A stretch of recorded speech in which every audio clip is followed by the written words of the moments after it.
स्थान को जातु प्रश्नोत्तर कार्यकाल श्रृंखलार सहित निज स्थान को जीवाई मानवर विरोधी दलर समस्त विधायक को निवेदन रहुछि। वर्तमान प्रश्न 333 आश्रित पट्टनायक उपस्थित अच्छा मानवर मंत्री जंगल परिवेश और जलवायु परिवर्तन।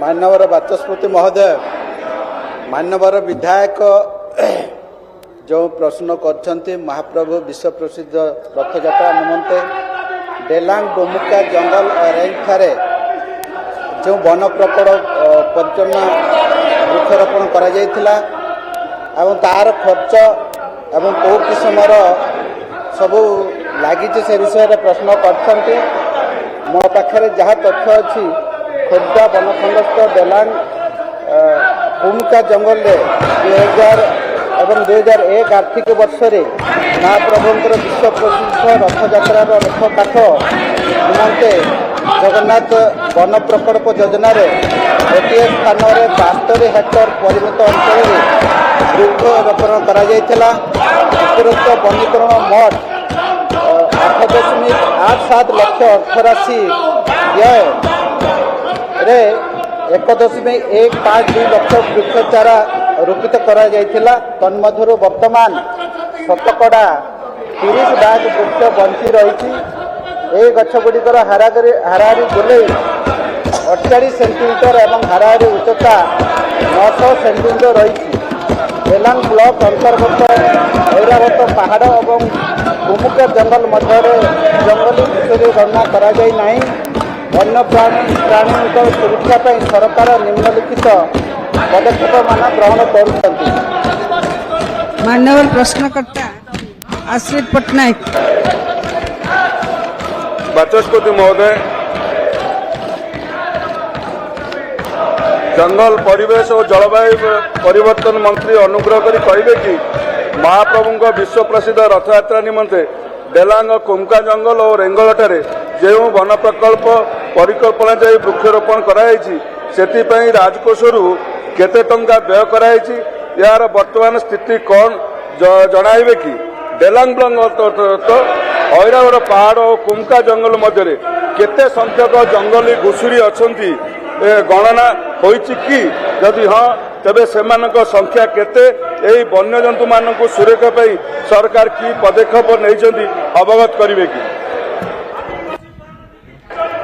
मानवर मंत्री मानवर बाचस्पति महोदय मैं ऑलरेडी उत्तर रखी जो वनीकरण जो अर्थ खर्च हो 8.87 लक्ष व्यय 1.15 लाख वृक्ष चारा रोपित कर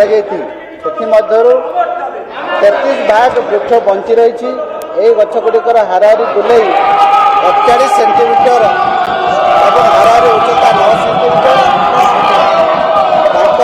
आउ जो विधायक प्रश्न करछंती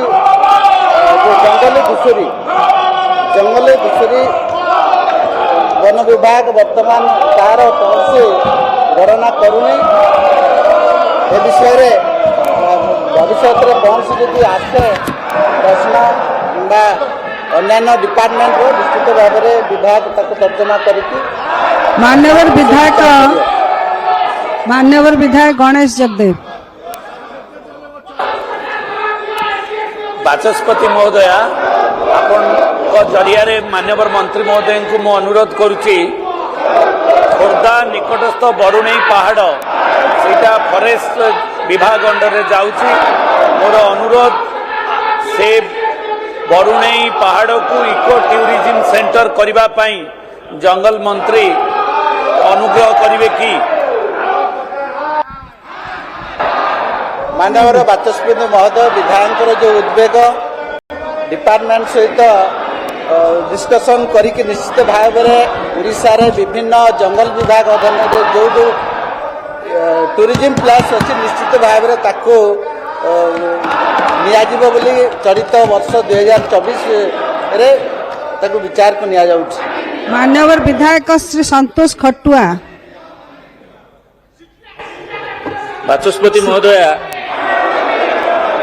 जंगल परिवेश मंत्री दयाकरी कहिबे कि आमर नीलगिरी निर्वाचन मंडलीर ଅଧିକାଂଶ ଅଞ୍ଚଳ ପାହାଡ଼ର ପାଦଦେଶରେ ଅବସ୍ଥିତ ହୋଇଥିବାରୁ ଦୈନନ୍ଦିନ ବହୁ ସଂଖ୍ୟାରେ ହାତୀମାନେ ଆସି ଆମର ଚାଷ କ୍ଷେତକୁ କ୍ଷତି କରୁଛନ୍ତି।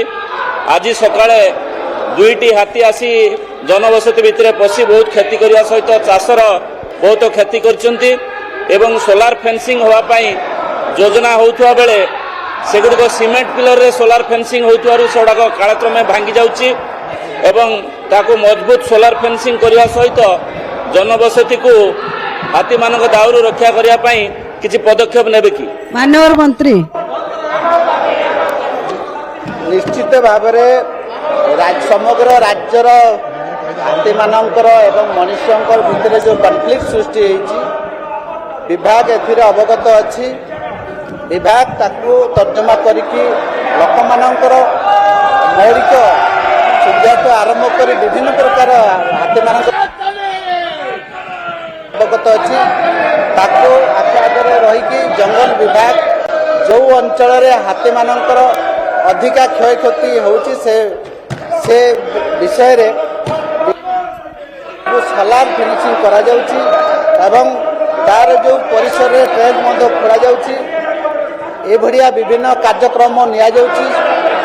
ସମଗ୍ର ଓଡ଼ିଶାରେ ଏବେ ବିଭିନ୍ନ ଅଞ୍ଚଳରେ ହାତୀମାନଙ୍କର ଯେଉଁ କ୍ଷୟକ୍ଷତି ହୋଇଛି କ୍ଷୟକ୍ଷତି କଲେ ମଧ୍ୟ ଆମ ଯେଉଁ ଯାହାଙ୍କର କ୍ଷତି ହେଉଛି ସେଇ ଯେଉଁ ଲୋକମାନଙ୍କୁ କେମିତି ଆମେ ତାଙ୍କ ସୁବିଧା ଯୋଗାଇବା ଏବଂ କ୍ଷତି ବାବଦକୁ ବିଭିନ୍ନ ପ୍ରକାର ଯେଉଁ ରାଶି ସବୁ ରଖାହେଇଛି ଯଦି ମଣିଷ ହାତୀମାନଙ୍କର ଦ୍ୱାରା ଯଦି ମରିଯାଉଛନ୍ତି ନିଶ୍ଚିତ ଭାବରେ ଡିପାର୍ଟମେଣ୍ଟ ସେଥିରେ ସାଙ୍ଗେ ସାଙ୍ଗେ ସେ ଅଞ୍ଚଳକୁ ପରିବର୍ତ୍ତନ କରିବା ନିର୍ଦ୍ଦେଶ ଦିଆଯାଉଛି।